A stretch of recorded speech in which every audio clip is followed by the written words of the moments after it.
sebentar lagi merupakan momen Idul Adha dan kita dianjurkan untuk berkurban. Yang ditanyakan dari beberapa penanya, bagaimanakah tuntunan ibadah kurban yang sesuai dengan sunnah Nabi Shallallahu Alaihi Wasallam bagi kami yang tinggal di perkotaan dan hewan kurban sudah melimpah? Apakah boleh kami berkurban di pelosok daerah yang jarang ada kurban? Allahul musta'an. Ini ujung-ujungnya donasi ini. Dari pertanyaannya kelihatannya tebar hewan kurban. Mungkin itu maksudnya kali ya. Alhamdulillah wassalatu wassalamu rasulullah. Berkaitan dengan kurban sebenarnya nanti akan dibahas nanti menjelang Idul Adha, tapi karena ada pertanyaan sebenarnya tentang berkurban ini syariat. Setiap syariat sudah pasti syiar. Tidak setiap syiar itu syariat. Perhatikan itu. Kalau syariat itu syiar. Nah, itu. Dan Allah menyebutkan wa may yu'azzim sya'irallah fa innaha min taqwal qulub.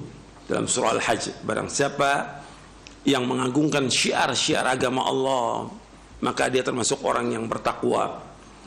Arti syiar dari agama Allah yang menunaikan ibadah haji. Syiar dari agama Allah menunaikan ibadah haji, ibadah umrah, kemudian juga pemotongan hadyu dan juga pemotongan hewan kurban. Ini termasuk dari syiar agama Allah karena itu syariat. Dan tentang masalah berkurban, kewajibannya disebutkan oleh para ulama bagi yang mampu. Ada hadis yang derajatnya hasan li ghairihi, man wajada sa'atan falam yudhi fala yaqrabanna musallana. Barang siapa yang punya kemampuan tapi dia tidak berkorban, janganlah dia mendekati musola kami, artinya lapangan tempat kami sholat Idul Adha. Dari hadis ini dijelaskan oleh sebagian ulama bahwa berkorban itu hukumnya wajib dengan dasar hadis ini. Tapi jumhur ulama mengatakan sunnah muakkadah, artinya sunnah yang sangat ditekankan. Sebagian mengatakan bahwa itu wajib. Kita umpamanya berpendapat yang wajib bagi yang mampu, dan berkorban wajib bagi yang mampu. Sekarang kalau kita sebagai kepala rumah tangga kita wajib, ya kita korban. Anak kita mampu, ya korban. Tapi kalau nggak ada, cukup satu keluarga satu hewan korban. Karena para sahabat radhiyallahu anhum ajma'in itu mereka berkorban satu keluarga dengan satu ekor kambing. Nah, riwayatnya sahih, diriwayatkan oleh Imam Tirmidzi dalam sunannya. Sahih riwayatnya. Satu ekor kambing untuk satu keluarga. Gitu. Kemudian dia korbankan, arti dipotong hewan korban itu ketika selesai sholat Idul Adha, dan dia sendiri yang berkorban. Artinya dia yang potong, karena contoh dari Nabi Muhammad SAW, Nabi motong hewan korbannya. Juga para sahabat juga demikian, motong hewan korbannya. Bahkan ketika banyak, Nabi itu motong, kemudian Nabi nggak mampu untuk meneruskan, Nabi suruh Ali untuk motong. Kemudian yang tukang potong yang lainnya, kata Nabi, jangan berikan apa-apa dari hewan korban itu. Nu'tihi min indina, kami berikan dari kami. Nggak boleh diupah dari kulitnya, kakinya, kepalanya, dagingnya, tidak boleh. Tukang potongnya dari kami. Dan termasuk dari syiar dari agama Islam itu, ya kita saksikan korban itu. Bukan seperti sekarang orang berikan kepada panitia korban, dia sendiri nggak lihat sama sekali, bahkan takut motongnya.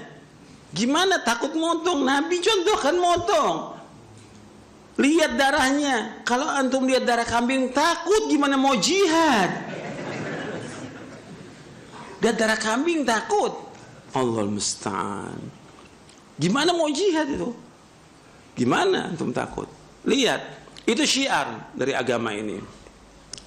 Dan itu tergantung pada kemampuan dan dilakukan di tempatnya, di daerah yang dia ada di situ. Nah, sekarang ada usaha untuk mengirimkan hewan kurban ke daerah-daerah. Ini perhatikan, kan ini tergantung kepada kemampuan. Jumhur tadi pendapatnya apa? Hukumnya apa? Sunnah muakkadah. Ini kan orang nyari kerjaan ini, tebar hewan kurban. Apa ini antum ingin mengambil apa di sini? Uang siapa? Uang kaum muslimin. Iya kan? Antum ingin menerima amanah dari kaum muslimin. Apa betul tuh antum amanah nantinya? Apa antum salurkan benar? Dan di sana dilaksanakan benar atau tidak? Dan kapan waktunya? Antum saksikan nggak itu? Ini masalah amanah, akan ditanya oleh Allah pada hari kiamat nanti. Masalah uang ini. Ini kaitan dengan masalah apa ini?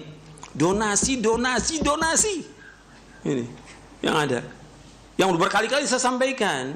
Antum jangan takalluf. Apa ada kewajiban kita di daerah juga harus makan kambing seperti kita makan kambing? Ada nggak kewajiban? Nggak ada kewajiban sama sekali. Gitu. Kalau pemerintah mau kirimkan hewan korban, itu punya hak untuk itu. Tapi kita ngadakan demikian, nggak? Ini kan kadang-kadang kita ini di belakang kita ada siapa? Ada tukang dagang. Nah, ustadznya mesti jeli, ya. Jangan dibodoh-bodohin sama tukang dagang. Ustadznya dibodoh-bodohin, dikasih baju, udah cukup deh ustadznya. Ceramah, suruh dagang. Jangan. Ini jangan, di belakang kita jangan ada tukang dagang. Ayo, tebar hewan kurban. Kenapa? Di belakang tukang dagang. Dagang kambing, dagang sapi, dagang segala. Nggak boleh kita seperti itu. Kita dagang-dagang aja. Orang beli untuk korban dia di tempat itu. Adapun daerah, kalau daerah itu ada yang mampu korban-korban, nggak ada yang mampu, nggak ada masalah. Nggak ada kewajiban kita untuk mengirimkan hewan kurban ke sana. Perhatikan, ini banyak yang salah paham yang seperti ini. Antum takalluf. Ketika antum terima uangnya, benar nggak antum belikan hewan itu? Antum lihat nggak cacat atau tidak hewan itu? Sampai apa tidak ke tempat itu? Dan dilaksanakan atau tidak sesuai dengan sunnah? Ini bukan masalah kecil, masalah besar. Akan ditanya Allah pada hari kiamat nanti. Antum jangan takalluf. Yang terbaik, antum nih yang ngomong-ngomong tebar hewan kurban, antum korbannya dulu deh. Antum korban deh. Buat antum, buat istri antum, buat anak antum, udah antum korban. Udah, antum potong sendiri, antum bagikan kepada kaum muslimin. Itu syiar di situ. Tapi jangan sibuk dengan sumbangan hewan antum nggak ada kewajiban sama sekali, nggak ada kewajiban. Dan juga nggak ada contoh salaf. Mana ada contoh salaf? Oh, kirimkan hewan korban, bawa nih hewan korban untuk daerah Mesir, daerah Syam, daerah ini, nggak ada. Masing-masing aja di daerahnya. Oh, mereka daerah miskin, nggak ada masalah. Mereka nggak kurban. Mereka nggak makan kambing juga nggak mati. Mereka nggak makan sapi juga nggak mati, gitu. Ini takalluf ini berlebihan. Dan rata-rata orang itu udah tinggalkan kewajiban, banyak kewajiban ditinggalkan. Karena udah kalau yang begini, ini sunnah. Udah seperti pahlawan ini ngumpulkan. Ini udah takalluf berlebihan. Lalu yang wajib apa? Yang wajib bagi dia bukan hewan kurban, yang wajib bagi dia mendakwakan dakwah tauhid. Itu yang wajib bagi dia. Mendakwakan dakwah sunnah, mengajarkan mereka tentang bagaimana beribadah kepada Allah. Mengajarkan mereka bagaimana mereka wudu yang benar, sholat yang benar, itu diajarkan. Bukan hewan kurban yang disampaikan oleh mereka. Bagaimana mereka beribadah kepada Allah, itu yang paling penting. Sekarang udah semuanya seperti itu. Ini banyak yang gak beres sudah. Kita perbaiki semuanya. Kembali kepada Allah dengan hati yang ikhlas, dengan hati yang jujur. Coba deh kita yang korban deh. Kita nih sebagai orang yang betul-betul ngerti tentang Quran Sunnah, kita ngamalkan dulu deh untuk diri kita, untuk istri kita, anak kita. Jangan disibukkan dengan sumbangan, donasi. Jangan. Tebar kurban memberatkan antum. Antum nggak ada kewajiban, tidak ada kewajiban. Kalau pemerintah kemudian mau ngirim ke daerah, itu punya hak dia. bukan kita. Kita udah sibuk dengan diri kita dengan yang seperti itu. Kewajiban itu rata-rata kalau jadi panitia yang demikian, ngaji nggak? Udah nggak ngaji lagi, udah khatam. Panitia, korban sibuk udah kesana kemari, keluar kota segala macam. Istri nggak diurus, anaknya nggak diurus. Ini nyata, wakil yang ada.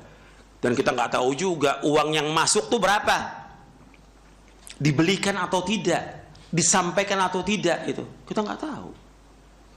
Jadi udah antum jangan takalluf. Seandainya ada mau nyumbang, antum ahsan beli kambing sendiri, antum potong sendiri, itu aja. Itu kewajiban kita, nyuruh mereka. Jangan antum kemudian terima uang orang. Apa antum nggak ditanya? 1000 perak akan ditanya di hari kiamat nanti uang itu. Ini hati-hati, ini banyak yang nggak beres. Jadi coba kita perbaiki lagi.